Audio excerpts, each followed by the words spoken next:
I've watched the events very close up in Eastern Europe, the former Soviet Union, Russia, very closely for the last 36 years. I was an advisor to the Polish government in 1989, to President Gorbachev in 1990 and 91, to President Yeltsin in 1991 to 1993, to President Kuchma of Ukraine in 1993-94. I helped introduce the Estonian currency. I helped several countries in former Yugoslavia, especially Slovenia. I've watched the events very close up for 36 years. After the Maidan, I was asked by the new government to come to Kiev, and I was taken around the Maidan, and I learned a lot of things firsthand. I've been in touch with Russian leaders for more than 30 years. I know the American political leadership close up. Our previous Secretary of Treasury was my macroeconomics teacher 51 years ago, or just to give you an idea. So we were very close friends for a half century. I know all of these people. I just want to say this because what I want to explain in my point of view is not secondhand. It's not ideology. It's what I've seen with my own eyes and experienced during this period. In my understanding of the events that have befallen Europe in many contexts, and I'll include not only the Ukraine crisis, but Serbia, 1999, the wars in the Middle East, including Iraq, Syria, the wars in Africa, including Sudan, Somalia, Libya. These are to a very significant extent that would surprise you, perhaps, and would be denounced about what I'm about to say. These are wars that the United States led and caused. And this has been true for more than 40 years now. What happened, more than 30 years, I should say, to be more precise. The United States came to the view, especially in 1990, 91, and then with the end of the Soviet Union, that the U.S. now ran the world, and that the U.S. did not have to heed anybody's views, red lines, concerns, security viewpoints, or any international obligations, or any UN framework. I'm sorry to put it so plainly, but I do want you to understand. I tried very hard in 1991 to get help for Gorbachev, who I think was the greatest statesman of our modern time. I recently read the archived memo of the National Security Council discussion of my proposal, how they completely dismissed it and laughed it off the table when I said that the United States should help the Soviet Union in financial stabilization and in making its reforms. And the memo documents, including some of my former colleagues at Harvard in particular, saying we will do the minimum that we will do to prevent disaster, but the minimum. It's not our job to help. Quite the contrary, it's not our interest to help. When the Soviet Union ended in 1991, the view became even more exaggerated. And I can name chapter and verse, but the view was we run the show. Cheney, Wolfowitz, and many other names that you will have come to know, literally believed this is now a U.S. world, and we will do as we want. We will clean up from the former Soviet Union. We will take out any remaining allies.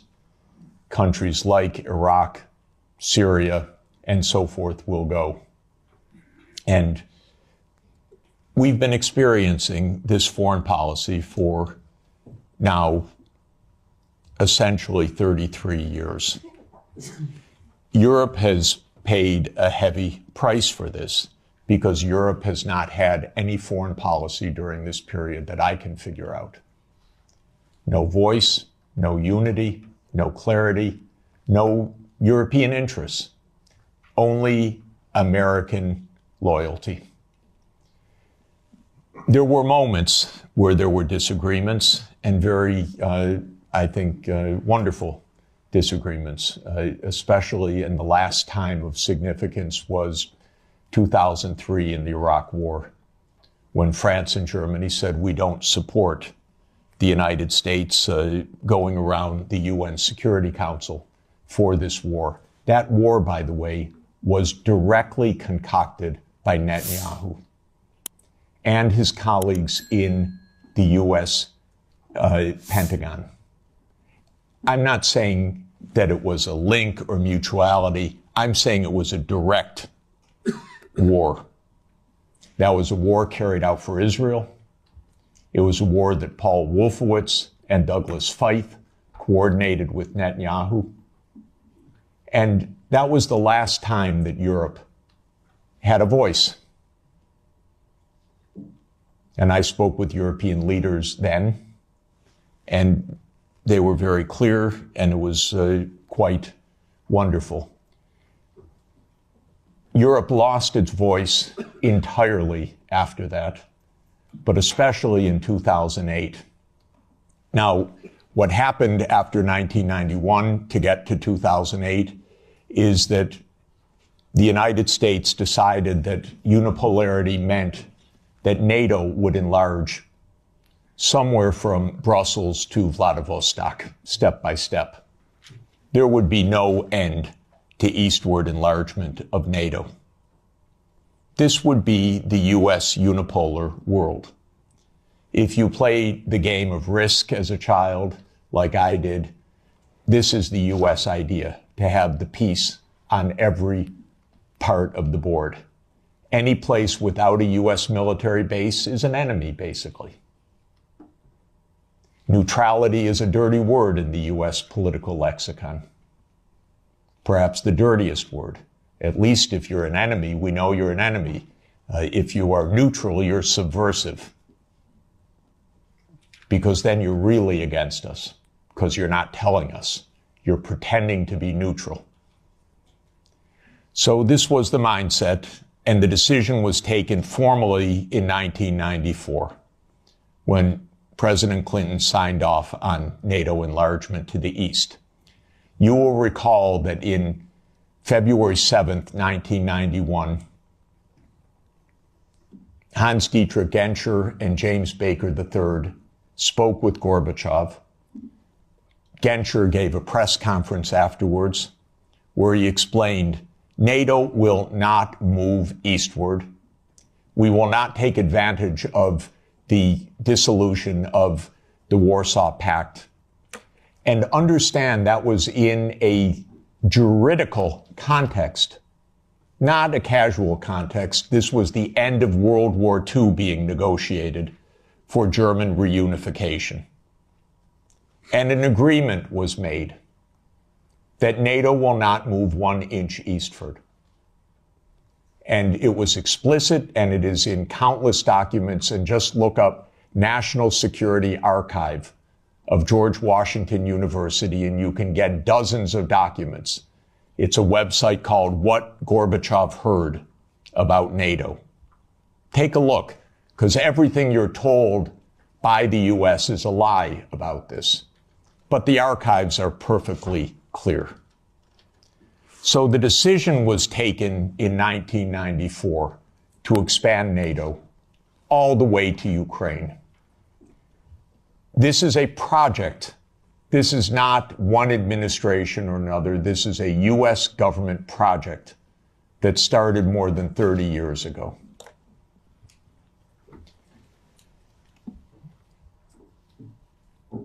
In 1997, Zbigniew Brzezinski wrote The Grand Chessboard.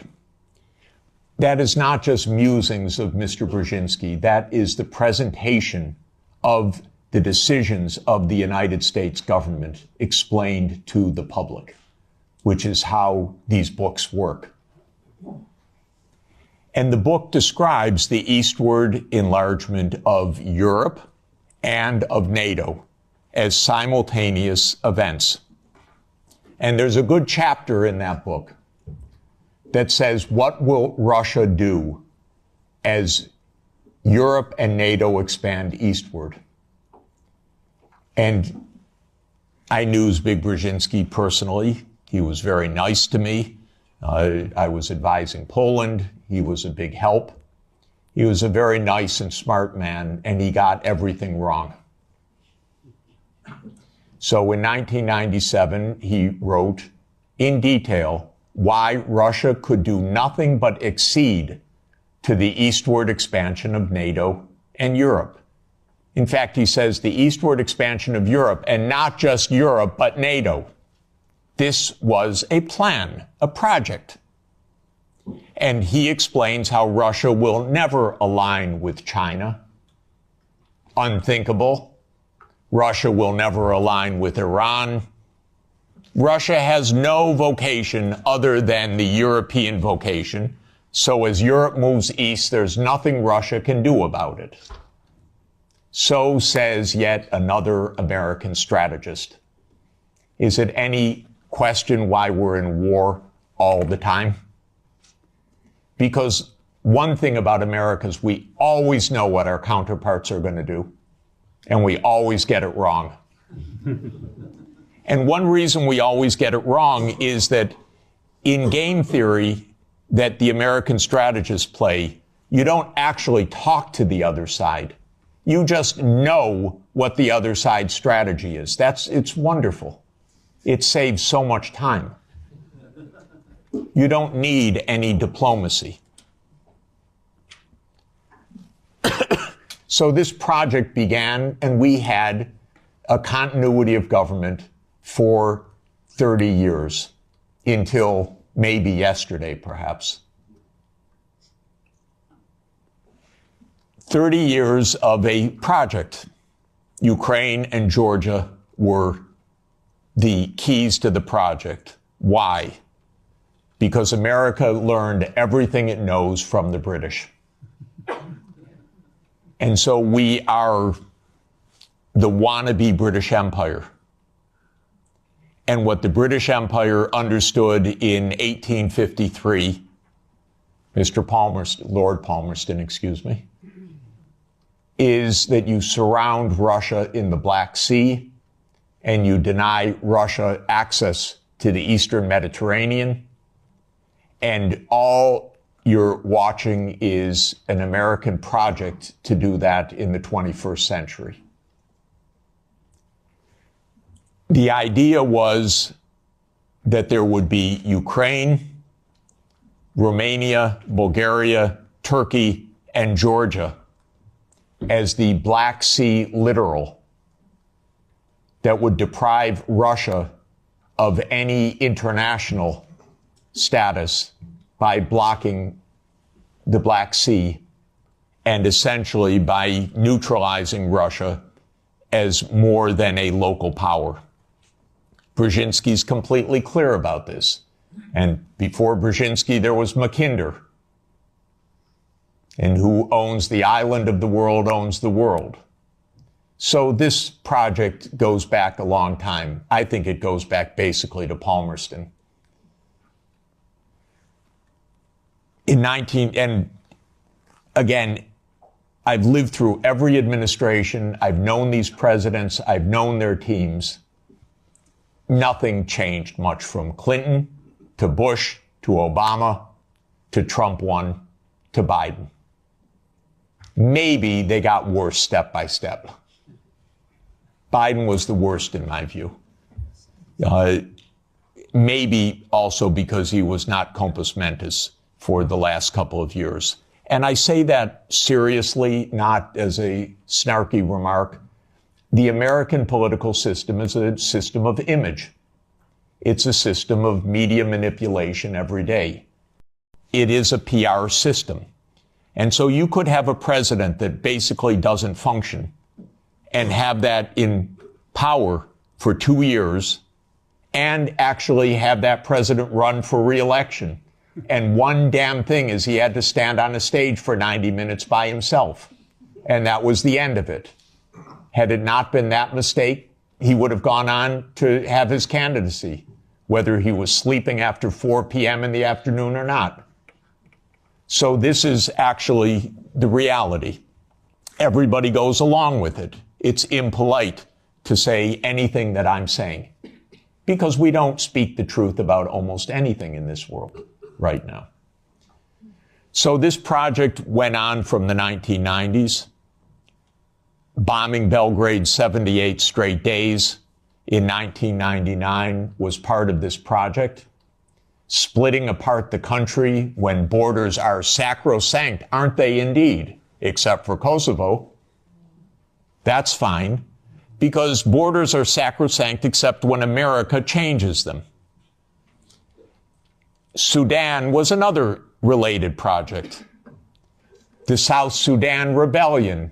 Did that just happen because South Sudanese rebelled? Or can I give you the CIA playbook to please understand as grown-ups what this is about? Military events are costly. They require equipment, training, base camps, intelligence, finance. That comes from big powers. That doesn't come from local insurrections. South Sudan did not defeat North Sudan or Sudan in a tribal battle. It was a U.S. project. I would go often to Nairobi and meet U.S. military or senators or others with deep interests in Sudan's politics. This was part of the game of unipolarity. So the NATO enlargement, as you know, started in 1999 with Hungary, Poland, and the Czech Republic. And Russia was extremely unhappy about it. But these were countries still far from the border. And Russia protested, but of course to no avail. Then George Bush Jr. came in. When 9/11 occurred, President Putin pledged all support. And then the U.S.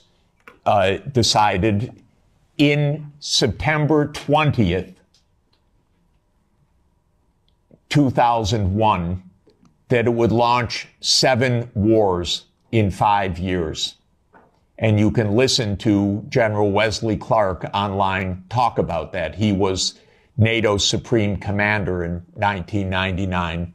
He went to the Pentagon on September 20th, 2001. He was handed the paper explaining 7 wars. These, by the way, were Netanyahu's wars. The idea was partly to clean up old Soviet allies and partly to take out supporters of Hamas and Hezbollah. Because Netanyahu's idea was there will be one state, thank you, only one state. It will be Israel. Israel will control all of the territory. And anyone that objects, we will overthrow. Not we exactly, our friend, the United States. That's U.S. policy until this morning. We don't know whether it will change. Now, the only wrinkle is that maybe the U.S. will own Gaza instead of Israel owning Gaza. But the idea has been around at least for 25 years. It actually goes back to a document called Clean Break that Netanyahu and his American political team put together in 1996 to end the idea of the two-state solution. You can also find it online. So these are projects. These are long-term events. These aren't, is it Clinton? Is it Bush? Is it Obama? That's the boring way to look at American politics, as the day-to-day game. But that's not what American politics is. So the next round of NATO enlargement came in 2004 with 7 more countries. The 3 Baltic states, Romania, Bulgaria, Slovenia, and Slovakia.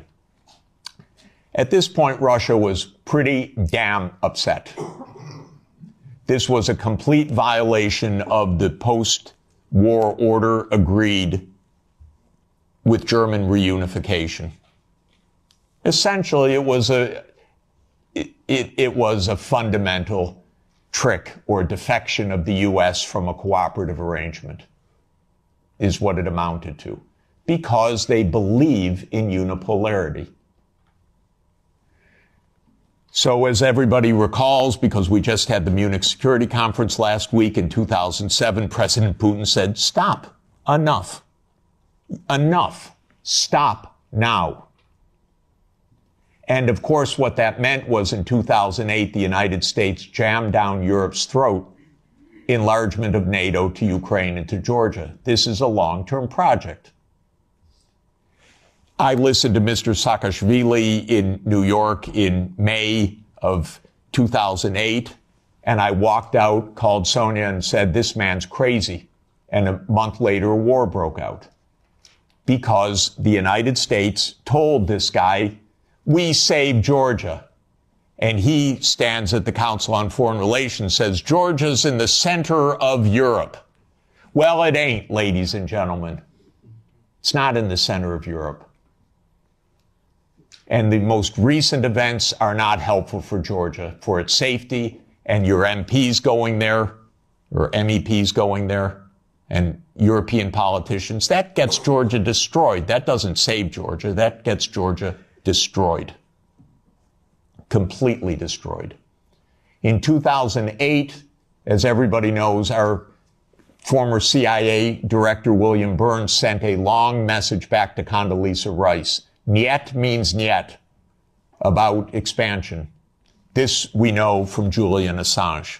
Because believe me, not one word is told to the American people about anything, or to you, or by any of your newspapers these days. So we have Julian Assange to thank, but we can read the memo in detail. As you know, Viktor Yanukovych was elected in 2010 on the platform of neutrality. Russia had no territorial interests or designs in Ukraine at all. I know. I was there during these years. What Russia was negotiating was a 25-year lease to 2042 for Sevastopol Naval Base. That's it. Not for Crimea, not for the Donbass, nothing like that. This idea that Putin is reconstructing the Russian Empire, this is childish propaganda. Excuse me. If anyone knows the day-to-day and year-to-year history, this is childish stuff. Childish stuff seems to work better than adult stuff.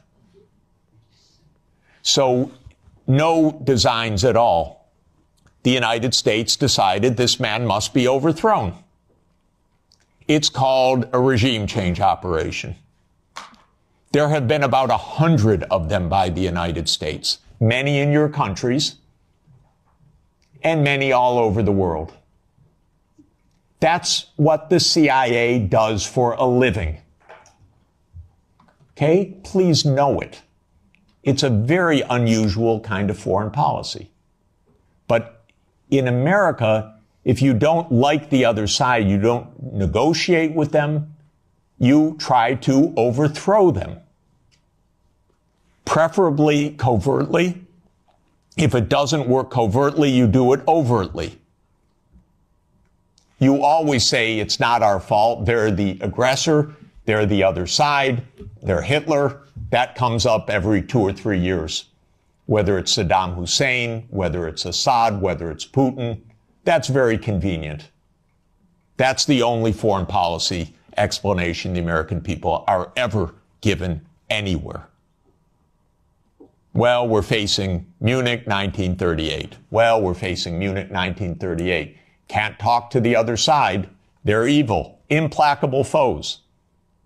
That's the only model of foreign policy we ever hear from our mass media.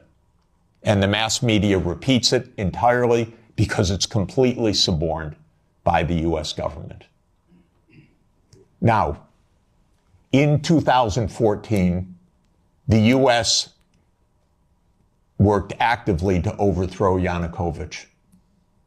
Everybody knows the phone call intercepted by my Columbia University colleague, Victoria Nuland, and the U.S. Ambassador Peter Piot. I can't remember if I told you this or if I only told Washington this, that when I talked to Jeff Feltman this morning, he had a new name for the UN guy, Robert Seri. Did I write you that this morning? Yeah, okay. I saw that. He's now gotten both Seri and Ban Ki-moon to agree that Seri could come in Monday or Tuesday. Okay. So that would be great, I think, to help glue this thing and have the UN help glue it. And, you know, fuck the EU. No, exactly. And I think we've got to do something to make it stick together, because you can be pretty sure that if it does start to gain altitude, the Russians will be working behind the scenes to try to torpedo it. You don't get better evidence. The Russians intercepted her call and they put it on the internet. Listen to it. It's fascinating. I know all these people. By the way, by doing that, they all got promoted in the Biden administration. That's the job. Now, when the Maidan occurred, I was called immediately. Oh, Professor Sachs, the new Ukrainian prime minister would like to see you to talk about the economic crisis. Because I'm pretty good at that. And so I flew to Kiev and I was walked around the Maidan. And I was told how the U.S. paid the money for all the people around the Maidan. Spontaneous, revolution of dignity. Ladies and gentlemen, please. Where do all these media outlets come from? Where does all this organization come from? Where do all these buses come from? Where do all these people called in come from? Are you kidding? This is organized effort.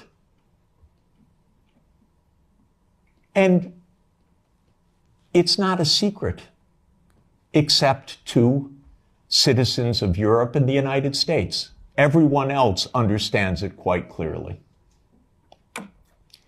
Then came Minsk, and especially Minsk II, which, by the way, was modeled on South Tyrolean autonomy.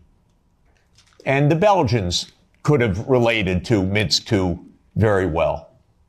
It said there should be autonomy for the Russian-speaking regions in the east of Ukraine. It was supported unanimously by the UN Security Council. The United States and Ukraine decided it was not to be enforced. Germany and France, which were the guarantors of the Normandy process, let it go. And it was absolutely another direct American unipolar action with Europe, as usual, playing completely useless subsidiary role, even though it was a guarantor of the agreement. Trump won, raised the armaments. There were many thousands of deaths in the shelling by Ukraine in the Donbass. There was no Minsk II agreement. And then Biden came into office. And again, I know all these people. I used to be a member of the Democratic Party. I now am strictly sworn to be a member of no party, because both are the same anyway. and because this is, the Democrats became complete warmongers over time, and there was not one voice about peace, just like most of your parliamentarians, the same way. So at the end of 1991, Putin put on the table a last effort in 2 security agreement drafts, one with Europe and one with the United States. The U.S. put on the table December 15th, 2021. I had an hour call with Jake Sullivan in the White House begging, Jake, avoid the war. You can avoid the war. All you have to do is say NATO will not enlarge to Ukraine. And he said to me, oh, NATO's not going to enlarge to Ukraine. Don't worry about it. I said, Jake, say it publicly. No, we can't say it publicly. I said, Jake, you're going to have a war over something that isn't even going to happen? He said, don't worry, Jeff, there will be no war. These are not very bright people. I'm telling you, if I can give you my honest view, they're not very bright people. And I've dealt with them for more than 40 years. They talk to themselves. They don't talk to anybody else. They play game theory. In non-cooperative game theory, you don't talk to the other side. You just make your strategy. This is the essence of game theory. It's not negotiation theory. It's not peacemaking theory. It is unilateral, non-cooperative theory, if you know formal game theory. That's what they play. It started at the Rand Corporation. That's what they still play. In 2019, there's a paper by Rand, How Do We Extend Russia? Do you know they wrote a paper, which Biden followed, How Do We Annoy Russia? That's literally the strategy. How do we annoy Russia? We're trying to provoke it, trying to make it break apart, maybe have regime change, maybe have unrest, maybe have economic crisis. That's what you call your ally. Are you kidding? So I had a long and frustrating phone call with Sullivan. I was standing out in the freezing cold. I happened to be trying to have a ski day. And there I was, Jake, don't have the war. Oh, there'll be no war, Jeff. We know a lot of what happened the next month, which is that they refused to negotiate. The stupidest idea of NATO is the so-called open door policy. Are you kidding?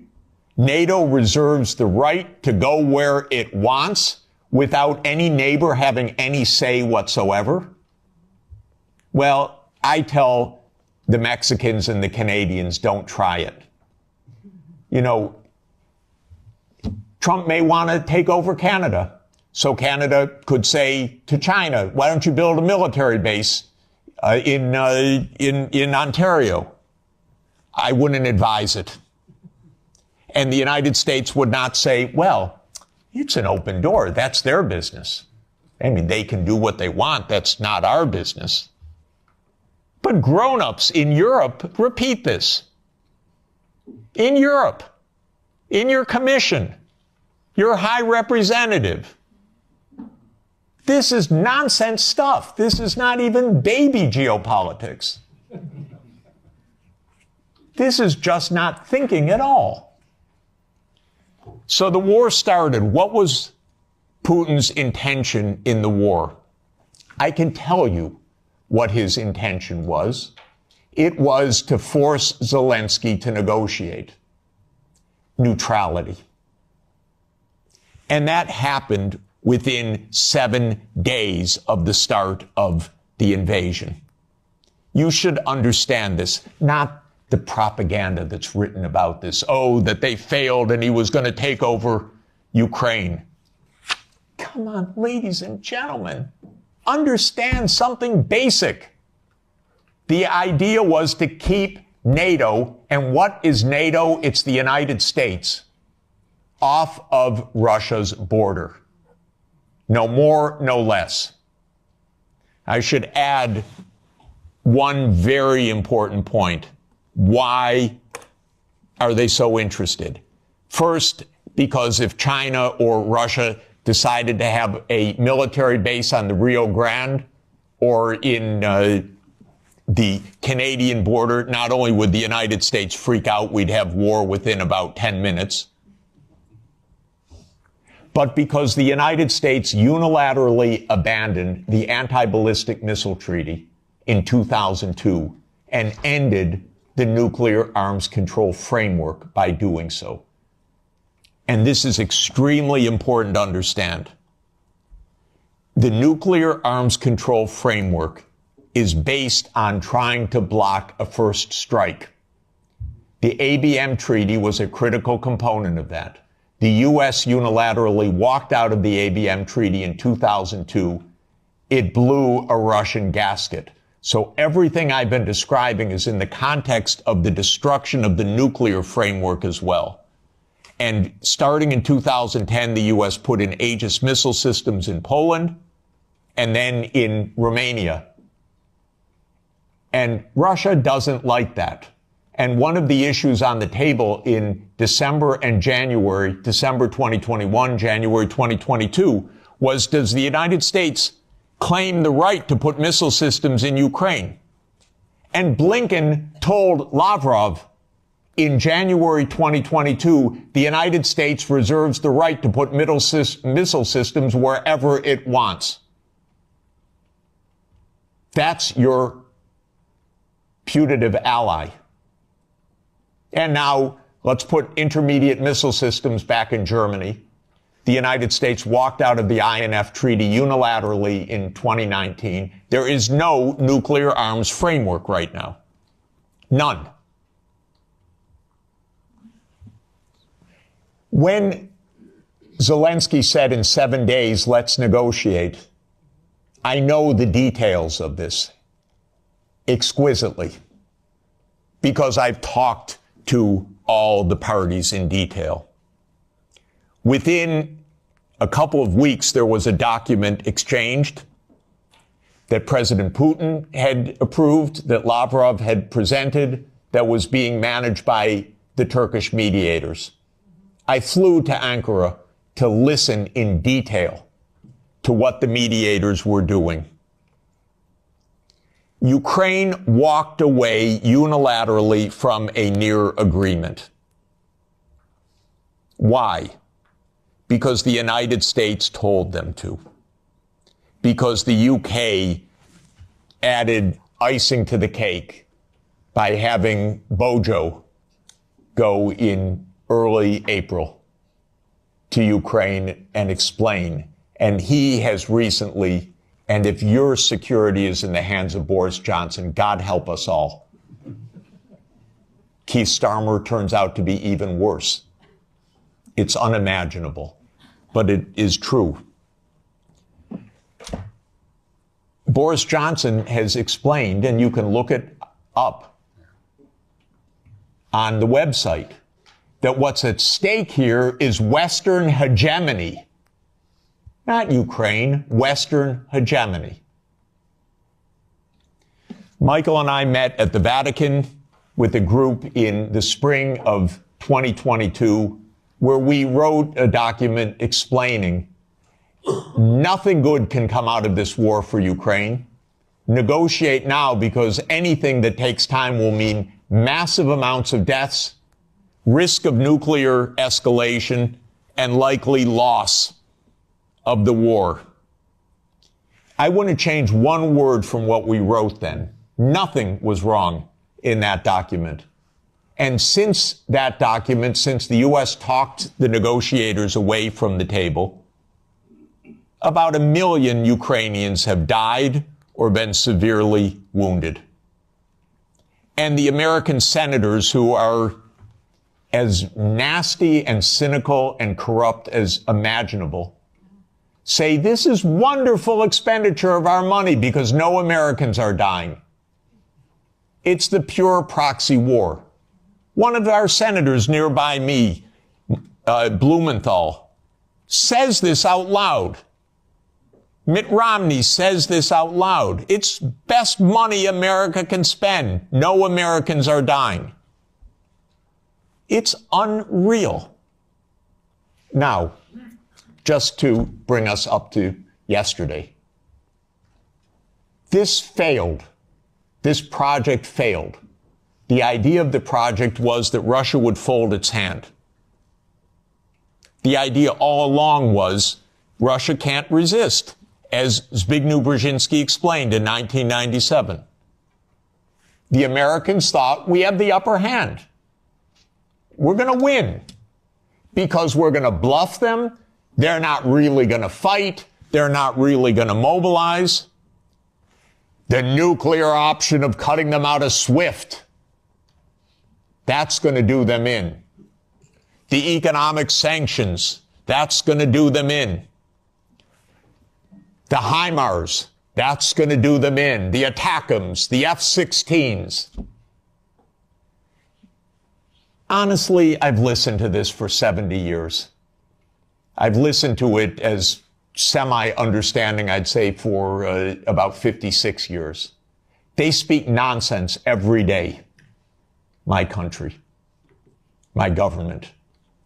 This is so familiar to me, completely familiar. I begged the Ukrainians, and I had a track record with the Ukrainians. I advised the Ukrainians. I'm not anti-Ukrainian, I'm pro-Ukrainian completely.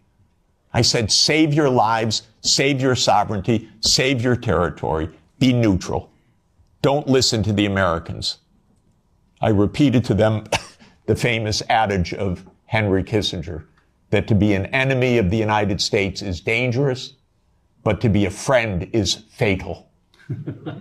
Okay, so let me repeat that for Europe.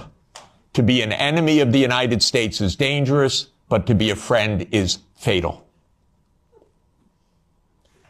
So let me now finalize a few words about Trump.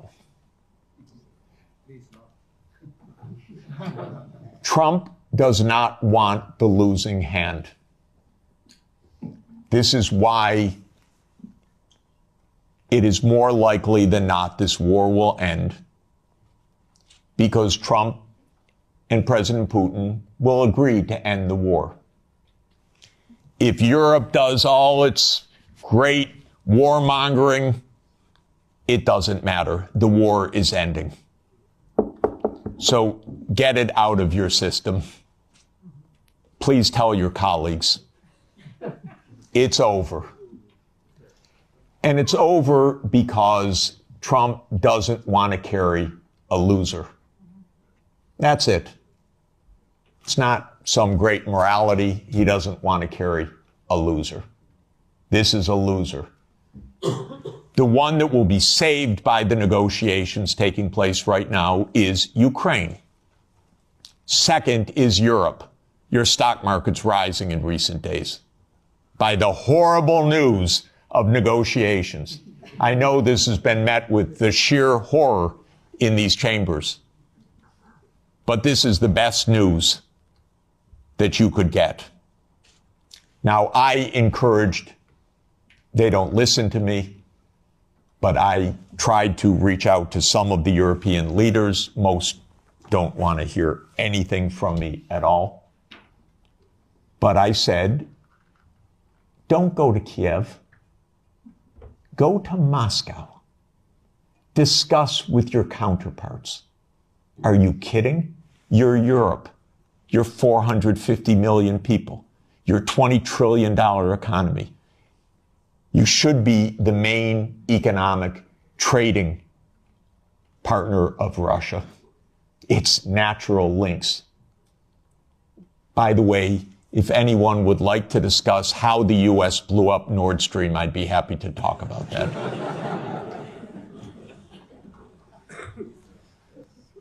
So, the Trump administration is imperialist at heart. It is great powers dominate the world. It is, we will do what we want when we can. We will be better than a senescent Biden, and we'll cut our losses where we have to. There are several war zones in the world, the Middle East being another. We don't know what will happen with that. Again, if Europe had a proper policy, you could stop that war. I'll explain how. But war with China is also a possibility. So I'm not saying that we're at the new age of peace, but we are in a very different kind of politics right now. And Europe should have a foreign policy. And not just a foreign policy of Russophobia, a foreign policy that is a realistic foreign policy that understands Russia's situation, that understands Europe's situation, that understands what America is and what it stands for, that tries to avoid Europe being invaded by the United States, because it's not impossible that America will just land troops in Danish territory. I'm not joking. And I don't think they're joking. And Europe needs a foreign policy. A real one. Not a, yes, we'll bargain with Mr. Trump and meet him halfway. You know what that will be like? Give me a call afterwards. Please don't have American officials as head of Europe. Have European officials. Please. Have a European foreign policy. You're going to be living with Russia for a long time. So please negotiate with Russia. There are real security issues on the table. But the bombast and the Russophobia is not serving your security at all. It's not serving Ukraine's security at all. It contributed to 1 million casualties in Ukraine from this idiotic American adventure that you signed on to and then became the lead cheerleaders of. Solves nothing. On the Middle East, by the way, the U.S. completely handed over foreign policy to Netanyahu 30 years ago. The Israel lobby dominates American politics. Just have no doubt about it. I could explain for hours how it works. It's very dangerous. I'm hoping that Trump will not destroy his administration and worse, the Palestinian people, because of Netanyahu, who I regard as a war criminal, properly indicted by the ICC, and that needs to be told no more, that there will be a state of Palestine on the borders of the 4th of June, 1967, according to international law, as the only way for peace. It's the only way for Europe to have peace on your borders with the Middle East, is the two-state solution. There is only one obstacle to it, by the way, and that is the veto of the United States in the UN Security Council. So if you want to have some influence, tell the United States, drop the veto. You are together with 180 countries in the world. The only ones that oppose a Palestinian state are the United States, Israel, Micronesia, Nauru, Palau, Papua New Guinea, Mr. Malay, and Paraguay. So this is a place where Europe could have a big influence. Europe has gone silent about the JCPOA and Iran. Netanyahu's greatest dream in life is a war between the United States and Iran. He's not given up. And it's not impossible that that would come also. And that's because the U.S. in this regard does not have an independent foreign policy. It is run by Israel. It's tragic. It's amazing, by the way. And it could end. Trump may say that he wants foreign policy back. Maybe. I'm hoping that it's the case. Finally, let me just say with respect to China, China is not an enemy. China is just a success story. That's why it is viewed by the United States as an enemy, because China is a bigger economy than the United States. That's all.